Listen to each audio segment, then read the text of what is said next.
कि वो suicide commit कर ले। उसके पेट में 7 महीने का बच्चा भी है। My God. अभी थोड़ी देर पहले कॉल किया था उसने। हेलो हेलो दीदी, दीदी मैं बोल रही हूँ। हाँ, ये कैसी हो तुम? दीदी मैं बहुत परेशान हो गई हूँ और अब मैंने डिसाइड कर लिया है। अब मैं अपना डिसीजन नहीं बदलूंगी। मेरी बात सुनो, तुम ऐसा कुछ नहीं करने वाली हो, सुन रही हो ना तुम? आज मेरी गोद भराई है और आपको पता है थोड़ी देर में सारे रिलेटिव्स बस पकड़कर सतारा वापस चले जाएंगे। मैं इस घर में एकदम अकेली रह जाऊंगी उस जानवर के साथ। तुम ऐसा कुछ नहीं करने वाली हो। मैंने तुमसे पहले भी कहा था ना, प्लीज तुम पुलिस के पास जाओ, पुलिस विल हेल्प यू। दीदी आप जानती है ना मैं पुलिस के पास नहीं जा सकती। तुम अपने होने वाले बच्चे के बारे में सोचो। अरे तुम्हारा बच्चा तुम्हारे पेट में है। उसी के बारे में सोच रही हूँ दीदी। अगर आज मैंने अपना इरादा बदल लिया तो 2 महीने बाद मैं अपने बच्चे को कैसी दुनिया में जन्म दूंगी बताइए। मैं उसे ऐसा बाप नहीं दे सकती।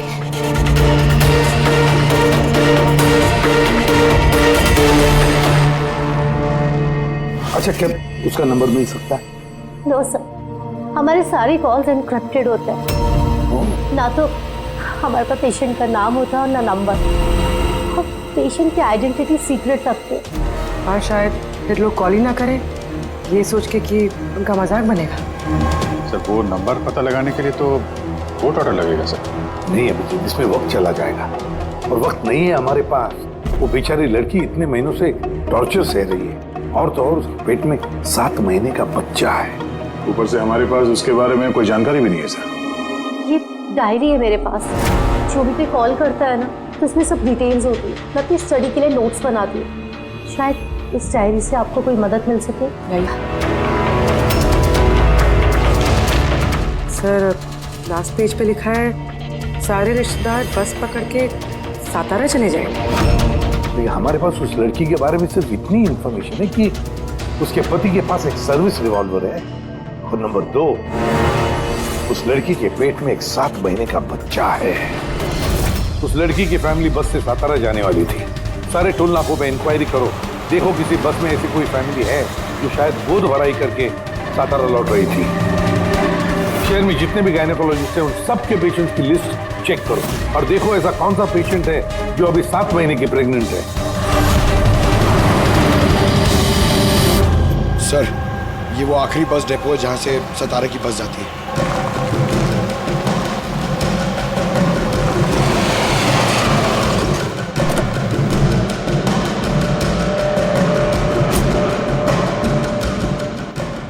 हाँ 1 मिनट है।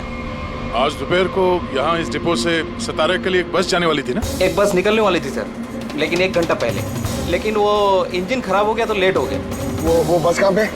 ये बस है। ये वाला? हाँ हाँ। ये आप लोग सतारा जा रहे हैं क्या? हाँ क्यों? आप लोग यहाँ कोई गोद भराई सेरेमनी के लिए आए थे? हाँ लेकिन आप लोग कौन है? देखो हम लोग सीआईडी से हैं। ये गोद भराई किसकी थी?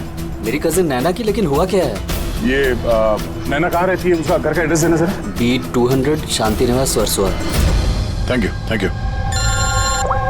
आंटे यहाँ पे डिपो में एक फैमिली मिली है। हाँ उसी की फैमिली है। लड़की का नाम नैना है। एड्रेस है B200 शांति निवास वर्सोवा। 200 वर्सोवा? यार गायनेकोलॉजिस्ट ने भी हमें यही एड्रेस दिया है। तुम वहाँ पहुँचो, हम लोग वहीं मिलते हैं। ठीक है हम लोग पहुँचे। ओके वर्सोवा।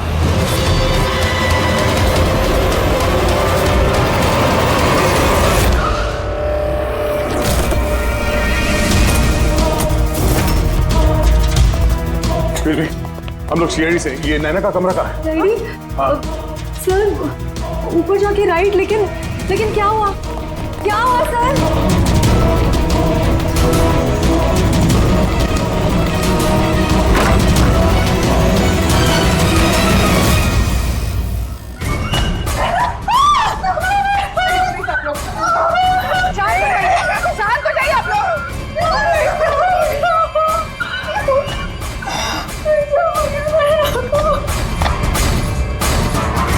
आखिर गोली मारी ली इसने। गोली चिन के नीचे से ऊपर की तरफ चली है। तो काफी खून बह चुका है। लगता है बहुत समय हो गया। पीछे हटो। क्या हुआ? नैना, नहीं। ये क्या हुआ नैना को? इंस्पेक्टर अमन? तुम इसे जानती हो? हाँ, हम लोग ट्रेनिंग एकेडमी में साथ में ही थे। क्यों किया ऐसे नैना ने? ये तो अब आप ही बताएंगे। उठो। इसे टॉर्चर करते थे, मारते थे, हाँ? डराते धमकाते थे। तो क्या एक्सपेक्ट कर रहे थे तुम? क्या करती है? हाँ? अमेंडमेंट ऑफ सुसाइड के लिए अंदर जाओगे तो? सर ये क्या कह रहे हैं आप लोग? अमन भाई ऐसा नहीं कर सकते। सर आप लोग ये ठीक नहीं कर रहे हैं। सर प्लीज ऐसा मत करिए। कितना मेंटल टॉर्चर हुआ होगा इसे। अपने सर में गोली मार ली। इसको बाहर लेके जाओ। और तुम बाहर चलो। नैना सुसाइड नहीं बाहर चलिए आप प्लीज लोग। ऐसा मत करिए। आप बाहर चलिए, चलिए प्लीज बाहर आइए आप। बाहर आइए। बाहर चलिए आप लोग। चलिए बाहर चलिए। आखिर वही हुआ जो राधा ने बोला था। गोली मारी ली इसने। बॉडी को फॉरेंसिक लैब भेज देते हैं और एसीपी साहब को इन्फॉर्म कर देते हैं कि नैना को हम लोग बचा नहीं पाए। एक मिनट, वो फोन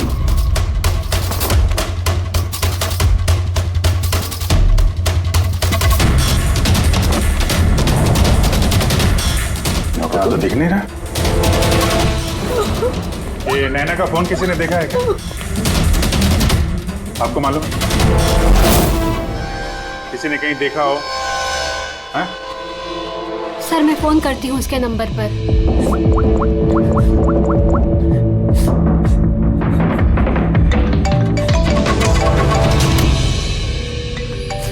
यश बेटा इधर आओ।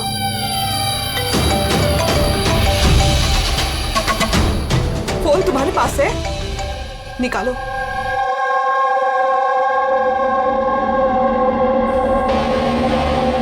मैंने गेम खेलने के लिए लिया था चाची के कमरे से।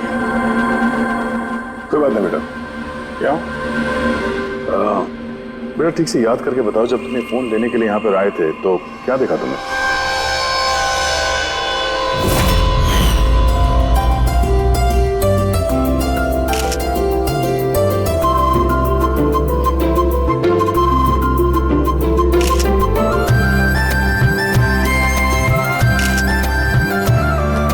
नैना कितनी खुश लग रही है ना?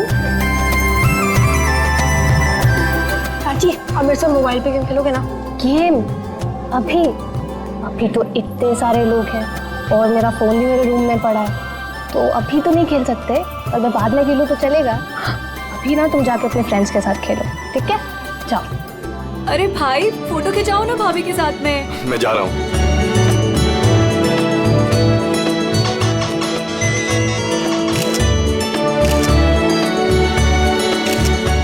यश बेटा तुम फिर से मोबाइल लेके बैठ गए। मम्मा प्लीज अभी डिस्टर्ब मत करो यार प्लीज। बेटा चाची का फंक्शन है और तुम यहाँ पे बैठ के गेम खेल रहे हो। हाँ बस थोड़ी देर बेटा उनको बुरा लगेगा ना। चलो बेटा चलो फुटबॉल चलो। नो मम्मा बहुत गेम खेल लिए, अब कल तक नो फोन। चाची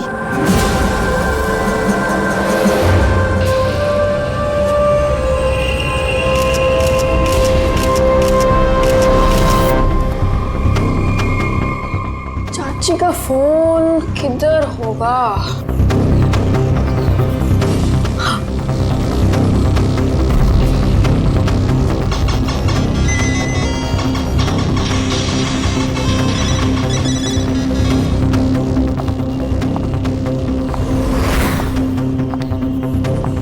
तो चाची आ गई। लेकिन उसके बाद ये फोन तुम्हें वापस कहाँ से मिला? यहाँ बाहर पड़ा हुआ था। थैंक यू बेटा, आपने हमारी बहुत मदद की है।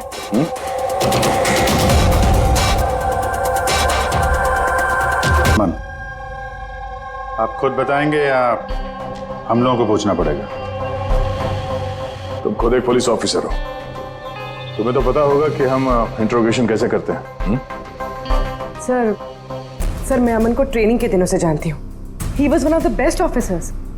सर मुझे नहीं लगता है कि अमन ऐसा कर सकता है। लोग बदलते हैं पूर्वी, सारे एविडेंसेस अमन के खिलाफ है, ये तुम अच्छी तरह से जानती हो। मुझे विश्वास नहीं हो रहा कि आप सब लोग को यह सच समझ रहे हैं कि मैंने नैना पे हाथ उठाया होगा। बहुत प्यार करता था मैं उससे। मेरे होने वाले बच्चे की माँ बनने वाली थी वो। मतलब मैं उसे कैसे? हाँ तुम, और तुमने उसे टॉर्चर किया और इसलिए वो बेचारी डिप्रेशन में चली गई। गलत फहमी है ये आपकी। कभी डिप्रेशन में नहीं थी, हमेशा हंसती खेलती रहती थी, मुस्कुराती हुई लड़की थी वो। मतलब वो सुसाइड कैसे कर सकती है वो? अरे तो फिर वो मेंटल हेल्थ फाउंडेशन में बार बार फोन क्यों करती थी? पिछले कुछ महीनों में 10 कॉल।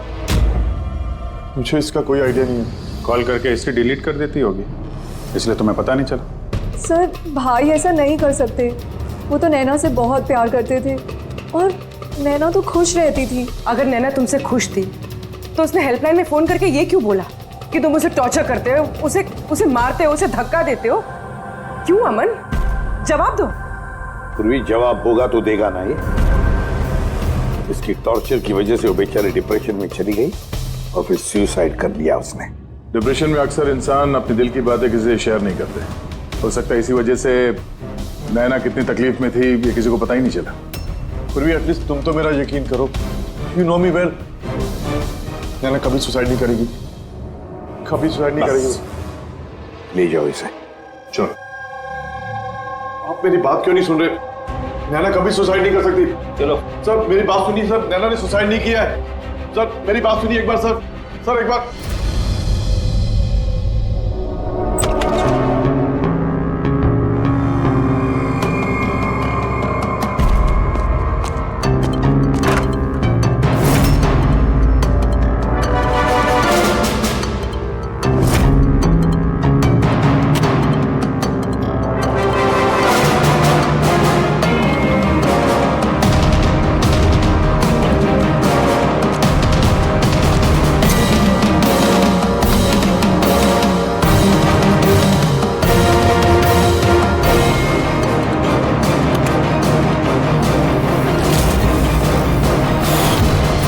सर अगर नैना सुसाइड करने वाली थी तो उसने अपने होने वाले बच्चे के लिए ऑनलाइन वेबसाइट से बेबी प्रोडक्ट्स की शॉपिंग क्यों की?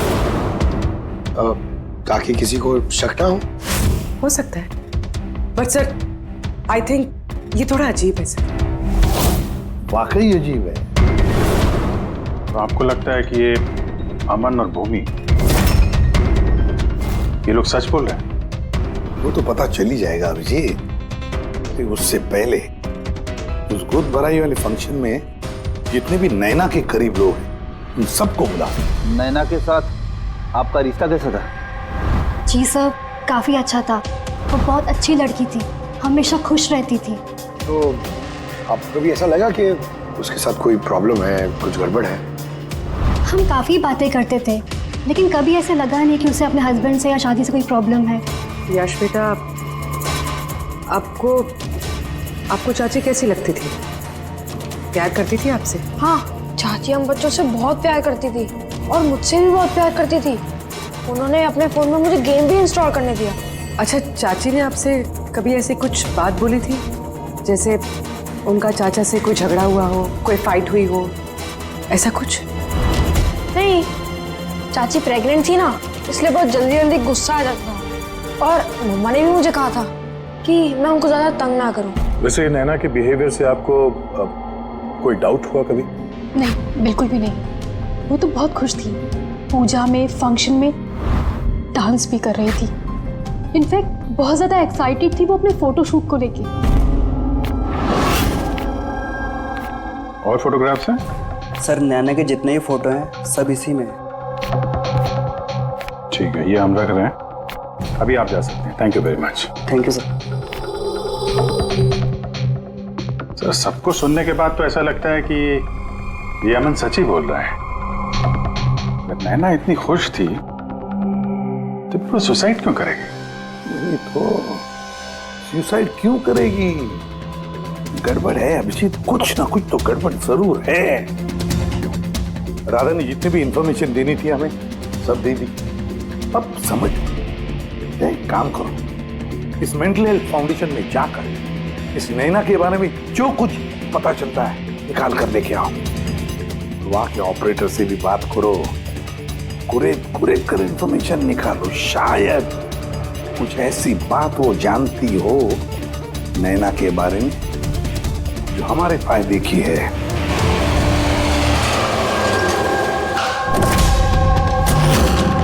हम सीआईडी से आपसे कुछ पूछताछ करनी है। ये नंबर से आपके फाउंडेशन के हेल्पलाइन पर एक लेडी कॉल करती थी, उन्होंने सुसाइड कर लिया। इसकी पूरी इंफॉर्मेशन चाहिए हमें, कब कॉल किया था, कितनी बार किया था, कॉल टाइम, पूरी डिटेल। मैं भी चेक करता हूँ।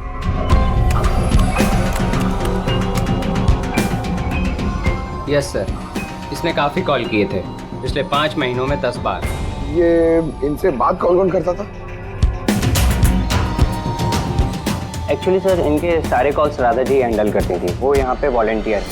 जब इनका फर्स्ट टाइम कॉल आया था तब भी राधा जी की शिफ्ट थी, और उसके बाद ये जब भी कॉल करते थे तब यही बोलते थे कि इन्हें राधा जी से ही बात करना है। इस कॉलर के बारे में कुछ याद है? कोई खास बात, कुछ अजीब हुआ हो? उस कॉलर के बारे में सर, हाँ सर, एक बार हुआ था सर। ये देखिए सर, एक ही दिन में 2 बार कॉल आए थे सर। तो इसमें अजीब क्या? मुझे याद है सर, जब पहला कॉल आया था।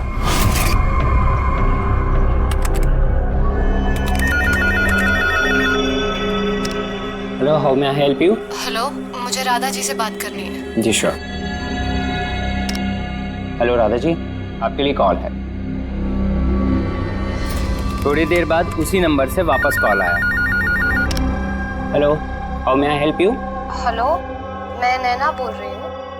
कुछ टाइम पहले आपके पास मेरे नंबर से कोई कॉल आई है ना, और 7 मिनट आपसे बात भी हुई है। आप प्लीज़ मुझे बताएंगे आप कहाँ से बात कर रहे हैं? मैम, ये मेंटल हेल्थ फाउंडेशन का हेल्पलाइन नंबर है।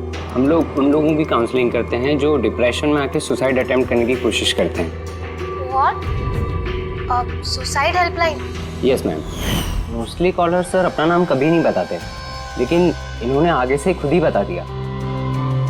सर, नैना ने राधा को कभी अपना नाम नहीं बताया था, तो फिर वो एक ऑपरेटर को क्यों बताएगी? हमें इस नंबर की कॉल हिस्ट्री चाहिए। 1 महीने पहले नैना के फोन से किसी ने हेल्पलाइन पे फोन किया था, और ये रहा उसका रिकॉर्ड।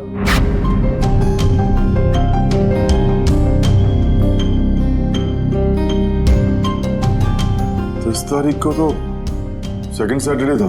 तो क्या हुआ? क्योंकि सेकंड और 4th सैटरडे ये घर पे हाउस ही खेला करते थे, तो मतलब उनमें से कोई। ये 2 कॉल्स तो दोपहर के दिखा रहे हैं। हाँ, उसकी सारी फ्रेंड्स दोपहर में आते थे। कितने फ्रेंड्स? यही कोई 8-10। तो क्या तुम नैना की इन सारी फ्रेंड्स को जानते हो? सबको तो नहीं, पर काफियों को जानता हूँ। मेरी बहन भूमि भी आती थी। भूमि, एक बात बताओ, पिछले महीने जब तुम नैना के घर गई थी हाउस खेलने के लिए, तब ऐसा कुछ हुआ वहां पर? मेरा मतलब है कोई अजीब सी घटना, या फिर आपस में, या फिर गेम में, कुछ भी? नहीं सर, ऐसा तो कुछ भी नहीं हुआ। हम हमेशा जैसे खेलते थे वैसे ही खेल रहे थे। और नैना, उसे देख के कुछ डाउट हुआ? सर, नैना तो खुश थी, इनफैक्ट मस्ती कर रही थी। हाँ, मगर कुछ देर बाद पता नहीं एकदम सीरियस हो गई, परेशान सी हो गई। पता नहीं उसे क्या हो गया था। 5151।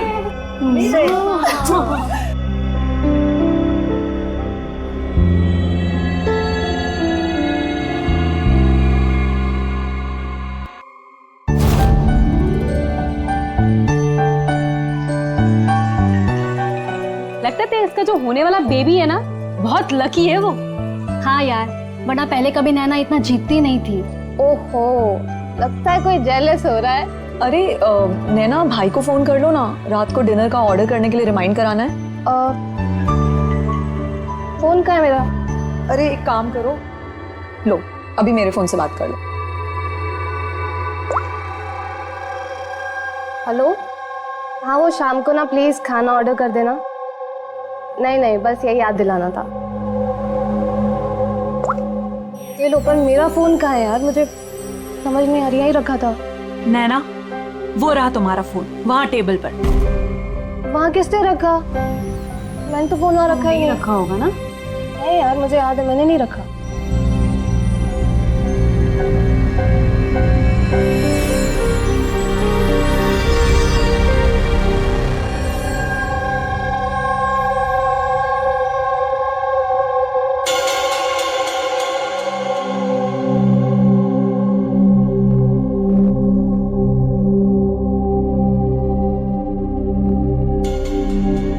किसने कॉल किया होगा? क्या हुआ? तू ठीक है ना? हाँ, क्यों? जानवी, तुम्हें कोई टेंशन तो नहीं है ना? नहीं, कोई प्रॉब्लम नहीं है। क्यों? तो तुम लोगों को अगर कोई भी प्रॉब्लम है ना तो प्लीज मुझे बताना। कौन सी प्रॉब्लम? क्या बोल रही हो तुम? तुम्हें क्या हो गया है अचानक?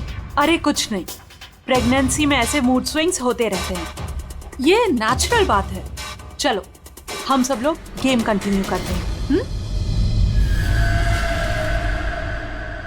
सर, नैना भूमि के फोन से अमन से बात करी थी दोपहर 1:03 से लेकर 1:04 तक। 1:04 तक? ये सुसाइड हेल्पलाइन पे जो पहला फोन गया था 7 मिनट वाला सर, ये 12:57 से 1:04 तक चला है, और दूसरा 1:20 से 1:21 तक। मतलब अभिजीत, वो 7 मिनट वाला कॉल नैना ने नहीं किया था, क्योंकि उस वक्त नैना अमन से बात कर रही थी भूमि के सेल फोन पर। एग्जैक्टली।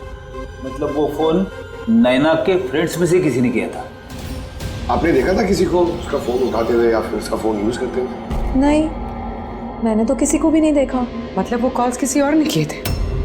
और सर, नैना को जब अपना फोन मिला और उसने last dialled unknown number check किया और उसने उस नंबर पे कॉल किया तो उसे पता चला कि वो नंबर किसी सुसाइड हेल्पलाइन का नंबर है।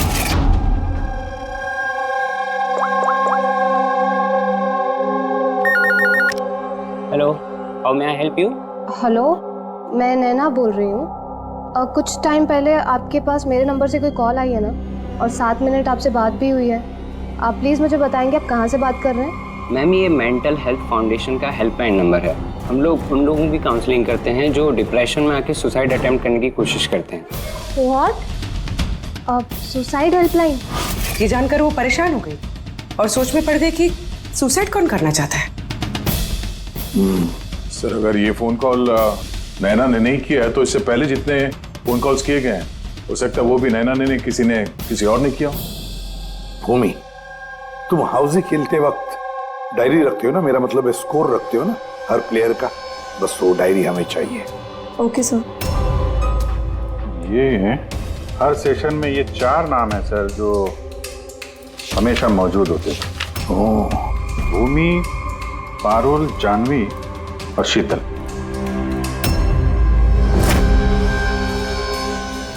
राधा, कोशिश करके बताओ। सुनो इन तीनों की आवाज। देखो, इन तीनों में से किसी ने तुमसे बात की थी? मैं ऐसा क्यों करूंगी? मैं अपनी लाइफ में बहुत खुश हूँ। मैं सुसाइड क्यों करूंगी? अगर मुझे फोन करना होता तो मैं अपने फोन से करती। नैना के फोन से क्यों?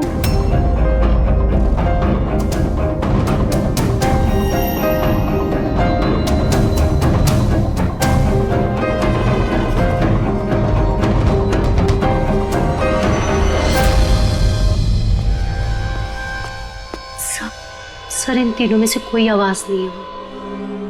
सर, हाँ, ये तीनों तो साफ मना कर रहे हैं, बस एक शीतल बची है। उसके बारे में कुछ पता ही नहीं चल पा रहा है। कुछ पता नहीं चल पा रहा है मतलब क्या? सर, इन तीनों में से कोई शीतल को जानता ही नहीं। जानवी बता रही थी कि शीतल नैना को उसके गायनेकोलॉजिस्ट के क्लिनिक में मिली थी और वहां पर उनकी ऐसी ही दोस्ती हुई। शीतल को कोई भी पर्सनली नहीं जानता है। कोई बात नहीं, तीनों की हेल्प लेते हैं और शीतल का स्केच बनवाते हैं, फिर देखेंगे।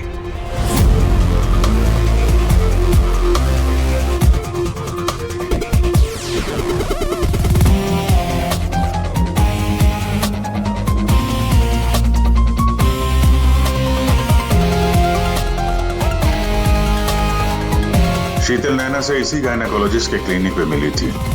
डॉक्टर मीना, जरा स्केच को ध्यान से देखिए। क्या ये लड़की आपके यहाँ इलाज कराने के लिए आती थी? I don't think so. मुझे तो ऐसा कुछ याद नहीं आ रहा कि ऐसी कोई लेडी मेरे पास कभी आई भी थी। है कौन ये? इसका नाम शीतल है। अब हम समझ सकते हैं कि आपके यहाँ इतने सारे पेशेंट्स आते हैं तो सारे पेशेंट्स का नाम याद रखना तो मुश्किल ही है। राइट, बट मैं अपने हर पेशेंट को पर्सनली जानती हूँ एंड आई एम श्योर कि शीतल नाम की कोई भी पेशेंट मेरी कभी थी नहीं। ये जो सीसीटीवी कैमरा लगा है आपके क्लिनिक में, इसकी फुटेज मिल सकती है हमें? I don't think so because उसका स्टोरेज फुल हो गया था, इसलिए हमें वो डिलीट करना पड़ा। Okay, anyways thank you.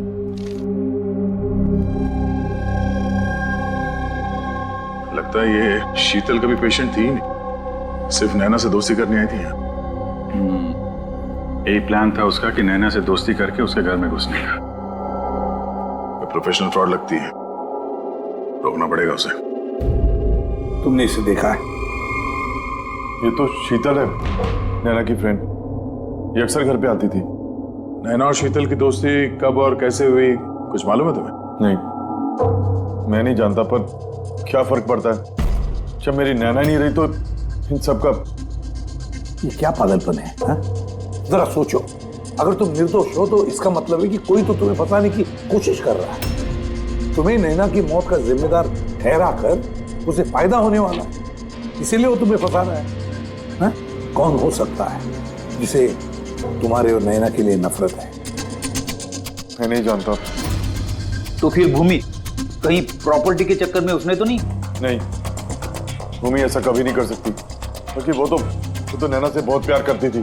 तो कोई प्रोफेशनल राइवलरी? एक पुलिस वाले के तो हर जगह दुश्मन होते हैं। नहीं, मेरे साथ ऐसा कुछ नहीं था। मैंने अपनी ड्यूटी में ना तो कभी किसी गैंगस्टर को पकड़वाया, ना ही किसी बड़े गैंगस्टर को मारा, कभी रिश्वत नहीं ली। पूरे करियर में बस एक बार गोली चली मुझसे। किस पर गोली चलाई थी तुमने? छोटा मोटा फ्रॉडस्टर था विशेष, उसे अरेस्ट करने गए थे तो बस वहीं गोली चल गई।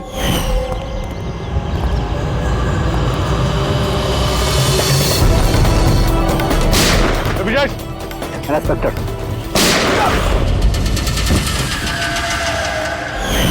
शायद इस विशेष के किसी भाई या रिश्तेदार ने बदला लेने के लिए ये सब किया। नहीं, जब हम उसे अरेस्ट करने गए थे तो कोई उसका फैमिली वाला नहीं था, शायद वो अनाथ था। ठीक है, अगर विशेष के आसपास का ही कोई है तो हम उसे नहीं छोड़ेंगे। सर, अमन सही कह रहा था, विशेष का सच में कोई नहीं, फैमिली, बीवी, बच्चे, कोई नहीं। तो फिर इसका बदला कौन ले रहा है फिर? फैमिली वाले नहीं, दोस्त ही सही। दोस्तों ने लिया होगा बदला। दोस्ती के लिए आजकल कौन अपनी जान खतरे में डालता है सर? ये सब तो पुरानी फिल्मों में होता था, जय वीरू, हेरा फेरी। अब कहाँ सर? ये क्या है? सर, एक स्टोर की चोरी में विशेष के साथ एक और नाम है, रेखा। रेखा? दोनों ने मिलकर बहुत सारी चोरियां की है, तो फोटोग्राफ्स क्यों नहीं? ये लोग भेस बदल के चोरी किया करते थे सर, शायद इसलिए। और जब विशेष मर गया तो ये जोड़ी टूट गई होगी और रेखा अकेली पड़ गई होगी। रेखा? पता है मुझे ये रेखा कौन है। सर, हमारे खबरी ने रेखा का यही एड्रेस बताया।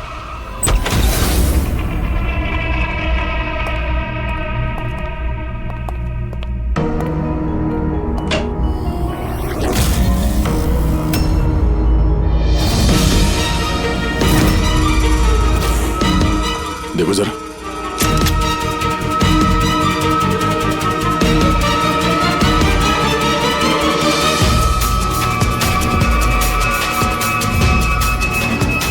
सर, मर चुकी है। जरा पलटो इसे।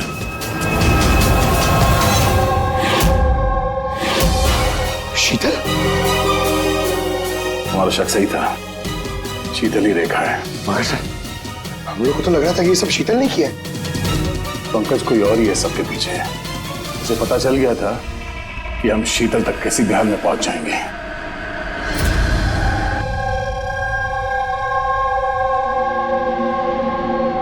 अरे का, इसके गर्दन पे यहाँ पीछे की तरफ घाव है। इस तरफ घाव है, इसका मतलब खूनी कहीं इसके पीछे की तरफ खड़ा हो। देखो, यहाँ पर घाव है चाकू का, तो खूनी पीछे की तरफ खड़ा हो सकता है, तभी बाहर ऐसा हो सकता है, राइट? हाँ सर, और मुझे लगता है शायद ये खूनी को जानती थी, क्योंकि इस घाव के अलावा शरीर पे और कोई भी हाथापाई या कोई स्ट्रगल के निशान नहीं है। राइट, हो सकता है जानती, लेकिन एक बात पक्की है, ये खूनी को जानती थी या नहीं जानती थी, लेकिन ये बात पक्की है कि खूनी इसके पीछे बहुत करीब खड़ा था।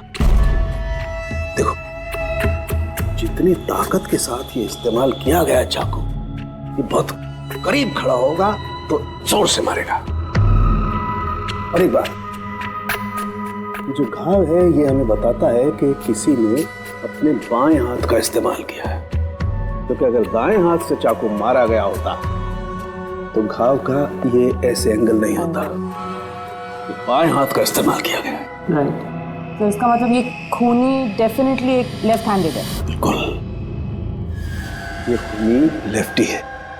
और देखो एक बात और, जितनी ताकत के साथ ही इस्तेमाल किया गया है, सपोज कोई दाएं हाथ का आदमी बाएं हाथ में चाकू लेकर के इस्तेमाल करेगा तो इतना गहरा घाव अपने बाएं हाथ से नहीं कर सकता। ये वही कर सकता है जो वाकई में एक लेफ्टी हो। खब्बू खूनी लेफ्टी है, एक बहुत बड़ा क्लू है। बता देते हैं उनको, जनाब एसीपी साहब को। हाँ जी प्रद्युमन साहब। हाँ बोल सर, उनके बोल। एक बहुत बड़ा क्लू हाथ लगा है। जिस किसी ने भी चाकू का इस्तेमाल किया है वो आदमी लेफ्टी है, left hander. Thank you Solanke. Solanke का फोन था, बता रहा था खूनी खब्बू है। सर हम तो आपको पहले ही सब कुछ बता चुके हैं, फिर हमें यहाँ पे क्यों रोका गया है? क्योंकि सच अभी तक सामने नहीं आया। कल रात नैना का फोन आप सबके हाथ में आया था। ठीक से याद करके बताइए और क्या हुआ था। शायद आप में से किसी ने उसे देखा हो या सुना हो, किसी से बात करते हुए। यश बेटा, आई होप आपकी मेमोरी तो अच्छी है, कुछ याद है आपको? आप हमारी मदद नहीं करेंगे? लेकिन मैंने किसी को नहीं देखा। सच्ची? आपको जो कुछ भी याद है बता दो। आई प्रॉमिस कि हम में से आपको कोई कुछ नहीं बोलेगा। मैं चाची के रूम में गया था थोड़ी देर के लिए फोन लेने के लिए, फिर मैं गेम खेल रहा था और कोई आ रहा था वहां से, फिर मैंने फोन को वहां पे साइड पे रख के चला गया था। कौन सा गेम खेल रहे थे तुम? सर ये चाची के मोबाइल पे तुम यही गेम खेल रहे थे? हाँ, मैं और मेरा दोस्त नीरज, हम लोग हमेशा यही गेम खेलते हैं। ये गेम तो काफी लोग एक साथ खेल सकते हैं और सब लोग एक दूसरे को देख भी सकते हैं। तो नीरज तुमको भी देख रहा होगा, तुमने फोन वहां पे रखा तो सर फोन तो रिकॉर्ड कर रहा होगा ना। वहां पे क्या हुआ नीरज के फोन से पता चल सकता है।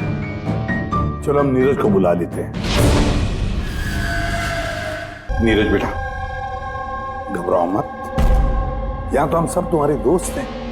बस कुछ पूछना है तुमसे, इंफॉर्मेशन चाहिए। जो तुम लोग गेम खेलते हो ना मोबाइल पर, उसके बारे में। जब तुम अपने मोबाइल पर गेम खेल रहे थे यश के साथ, तब यश तुम्हें दिख रहा था ना? हाँ। अच्छा तो और बताओ कि जब तुम यश को देख रहे थे तो क्या तुमने यश के पीछे किसी और को देखा? नहीं, सिर्फ यश ही था। एक मिनट सर, जब यश वापस आया ना तब तक स्क्रीन लॉक नहीं हुई थी। स्क्रीन लॉक नहीं हुआ था मतलब? सर मतलब गेम एक्टिव थी, और जब गेम एक्टिव होती है तब वो अपने आप स्क्रीनशॉट्स लेती है। तो उस वक्त भी लिए होंगे, और सारे स्क्रीनशॉट फोन में से होते हैं। हाँ सर। लाई अपना फोन लाई।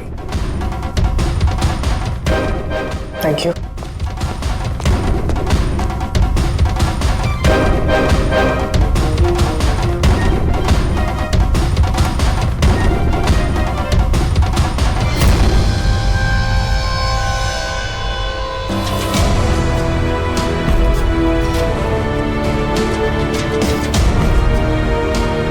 ये कौन? ये नैना तो नहीं लगती।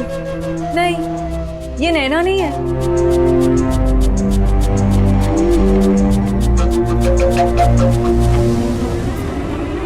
एक मिनट पर जूम करना इसमें।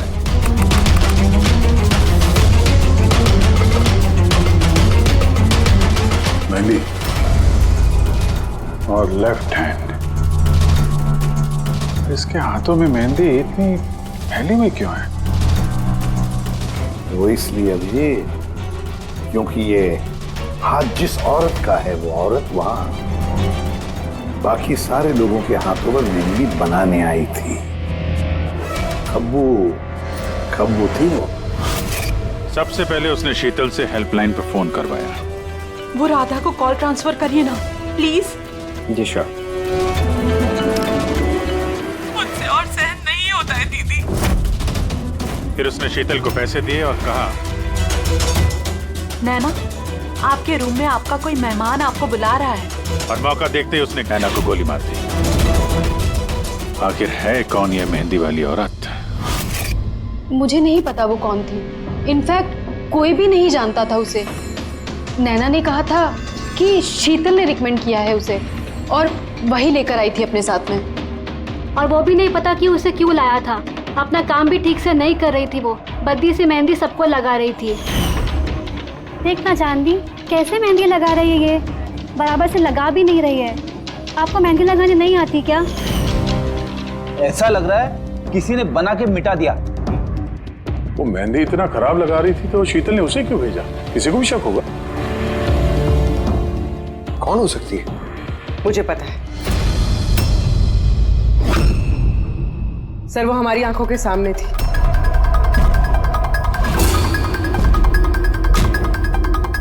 और हमने उस पर शक ही नहीं किया।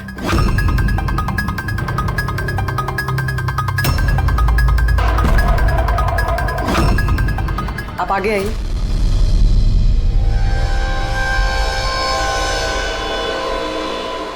अपना लेफ्ट हैंड दिखाइए।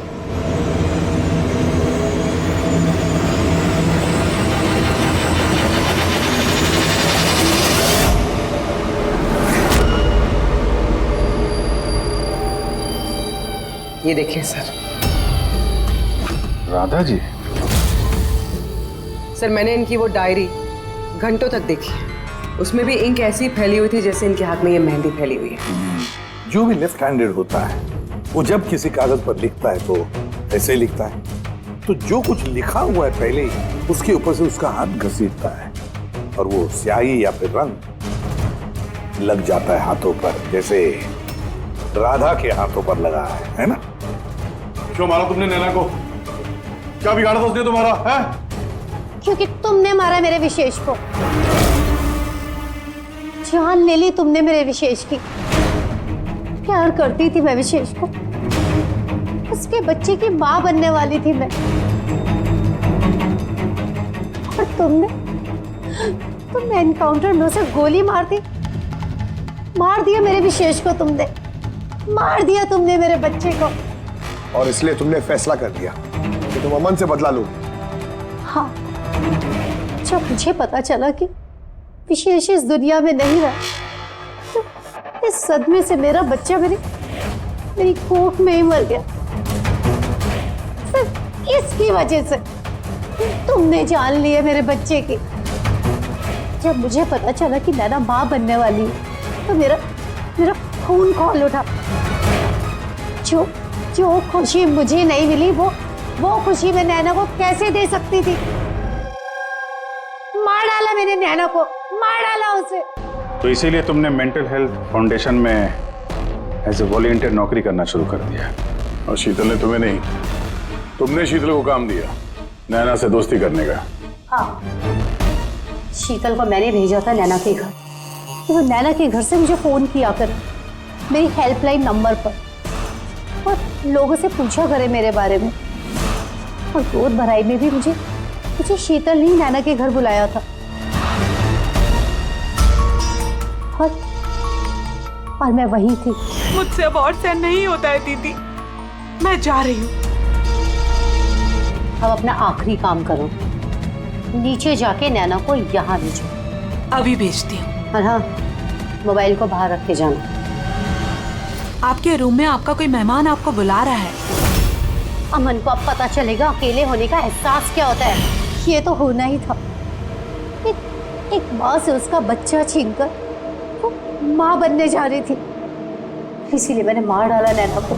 और उसके बाद होशियारी करके तुम सीआईडी के पास भाग के आई ताकि हमको तुम पे शक न हो और हम अमन के पीछे लग जाए। और जब तुमने देखा कि हम लोग अमन को अरेस्ट नहीं कर रहे तो तुमने शीतल को भी मार दिया अपनी गवाह मिटाने के लिए। तो राधा, ये कैसा बदला लिया तुमने? कानून तुम्हें कभी माफ नहीं करेगा।